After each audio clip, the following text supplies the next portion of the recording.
Ottomans. Nader Shah a une attitude envers les Ottomans que moi, je n'ai pas compris. Il leur fait la guerre, il détruit leurs armées, mais il s'arrête en cours de route. C'est-à-dire que normalement, quand tu as conquis quelque part, tu avances. Eh ben non, il s'arrête.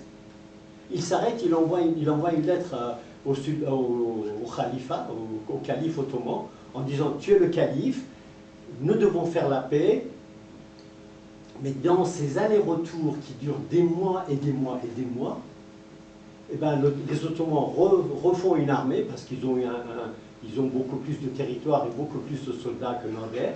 Ils refont une armée, ils attaquent Nader. Ils n'arrêtent pas de les battre, que ce soit dans le Caucase, que ce soit sur le territoire actuel de l'Iran, c'est-à-dire en Azerbaïdjan et au Kurdistan iranien. Il les bat à Bagdad, à Mossoul, à Soleimaniye, à Basra, mais il s'arrête encore une fois. C'est-à-dire que 5-6 fois, il envoie des émissaires au sultan ottoman, mais comme les sultans changent, leurs désirs sont des roublards, etc., il n'arrive jamais à faire la paix, et en même temps, il n'arrive jamais à leur faire la guerre. C'est quelque chose qu'aucun chroniqueur, aucun historien ne donne réponse pour moi. Peut-être que je n'ai pas cherché assez loin. Il y a une attitude très étrange pour le calife, qui est à la fois calife, c'est-à-dire représentant d'une certaine façon de Dieu sur terre, et qui est en même temps son ennemi, mais qui parle turc comme lui-même, parce que Nader n'était pas persan, Nader était turc, il faut quand même le savoir. Et donc, avec les Turcs, il parlait avec eux, il parlait la même langue qu'eux. Peut-être qu'il y avait une différence entre le québécois et le français, mais il arrivait à s'entendre. Donc ça, c'est quelque chose qui, pour moi, relève d'une histoire affective que je ne m'explique pas. Donc j'arrive peu à peu à la fin. Donc ça, c'est les Turcs. Et à un moment donné, il a des problèmes dans le Baloutchistan et en Afghanistan avec les Indiens. Il envoie des ambassadeurs pour dire au roi de l'Inde, enfin à l'empereur de l'Inde, ce que les Français appellent le grand Moghol, en disant « faut faire quelque chose ». Mais il faut dire aussi que l'empereur Moghol est comme Shah Sultan Hussein. Ce n'est pas un mauvais homme, mais ce n'est pas un politicien. Et il répond n'importe quoi. Alors, les uns disent, des chroniqueurs qui adorent Nader disent bah, quand quelqu'un avec qui tu veux faire ami-ami ne te répond pas, c'est qu'il est ton ennemi, et Nader est parti à la conquête. D'autres disent Nader est un grand roublard, est un grand menteur, et il a saisi l'occasion pour aller en Inde. Il va en Inde, et il fait le Pakistan, le sud du Pakistan, l'Afghanistan actuel, le Pakistan actuel, et il arrive jusque ce que nous appelons aujourd'hui Delhi, qui à l'époque s'appelait Shahjahanabad. Et il bat les armées, l'armée de l'empereur. Et d'après les chroniqueurs, tout le monde est d'accord, que ce soit les Anglais qui étaient sur place, les Iraniens qui étaient sur place, les Iraniens qui accompagnaient Nader, tout le monde est d'accord pour dire qu'il s'est battu 1 contre 10. C'est pas grave, c'est des choses qui... Donc, il bat une armée avec des éléphants. C'est un homme rusé, c'est un homme intelligent. Il provoque des incendies contre les éléphants fuient et se retournent contre l'armée de l'empereur moghol, Muhammad Shah, ce qui fait que c'est Muhammad Shah qui envoie des émissaires pour demander la paix. Et se passe l'épisode extraordinaire où Nader a sur la tête un machin pour moi, j'avais tout à l'heure sur la tête, c'est-à-dire un machin en peau pour ne pas avoir froid. Mais l'empereur des Indes, bah, il a sa couronne de couronnement sur la tête. Et Nader dit, nous allons faire la paix, tiens, je te donne mon chapeau, je te reprends le... Non mais, c'est à la fois rigolo, mais c'est quand même l'air du temps. On ne peut pas aujourd'hui reprocher à Nader d'avoir fait ça. Ça, c'est pas grave, c'est l'air du temps. C'est quand tu as conquis, tu pilles. Mais ce qui se passe par ailleurs fait qu'aujourd'hui, en Inde, quand vous parlez de Naderi ou de Nader Shahi, ça veut dire mise à sac et massacre. Quand vous parlez avec un Indien qui connaît les langues de l'Inde, par exemple l'Ourdou, en ourdou, Nader Shahi, ça veut dire massacre général. Qatl Am, en ourdou, se dit Nader Shahi. Pourquoi? Parce que Nader, il envoie ses troupes dans Delhi, soi-disant pour qu'ils aillent faire des affaires.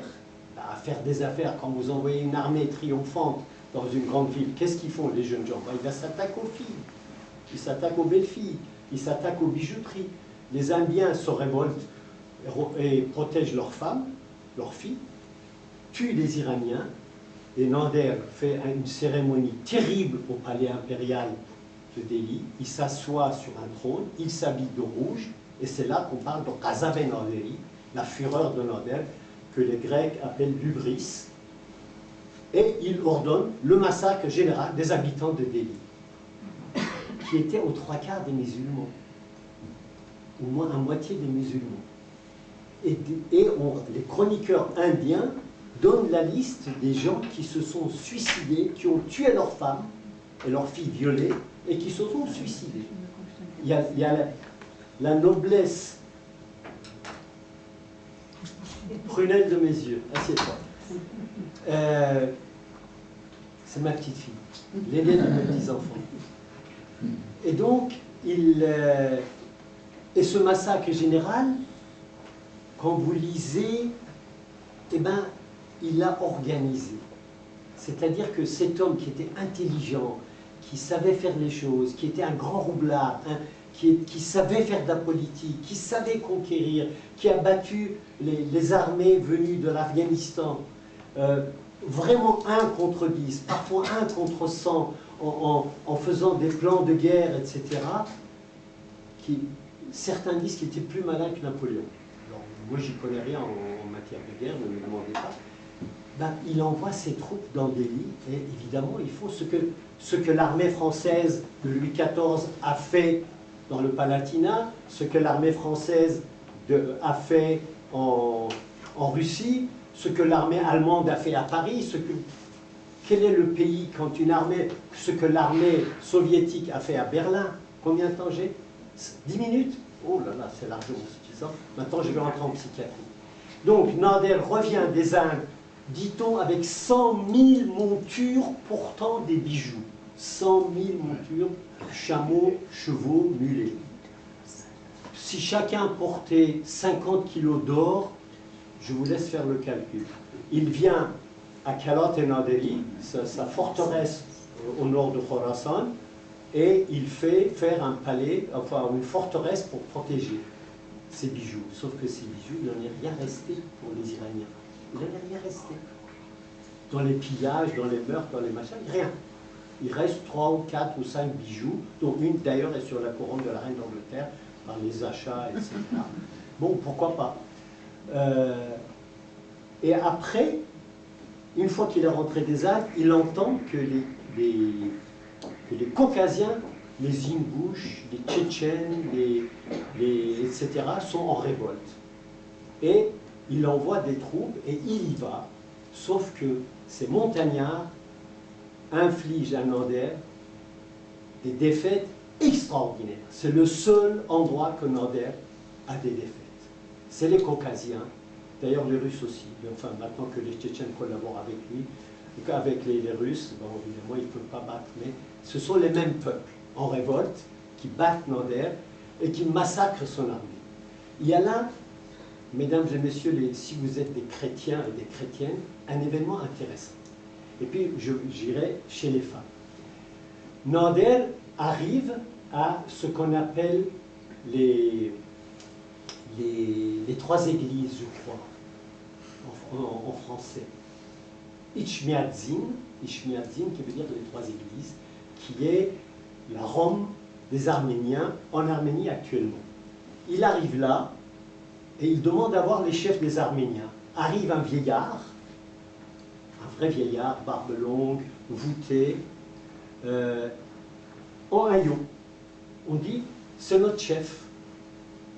Il dit, comment ça, c'est notre chef?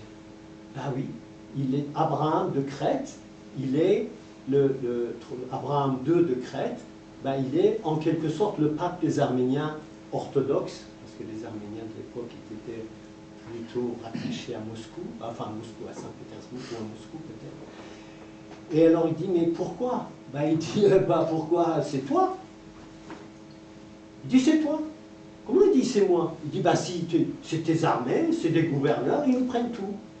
Et comme ils nous prennent tout, regarde les autres. De toute façon, je fais ce que je peux. D'ailleurs, c'est rapiécé. Alors, Abraham de Crète raconte sa rencontre avec Nader, et c'est surprenant.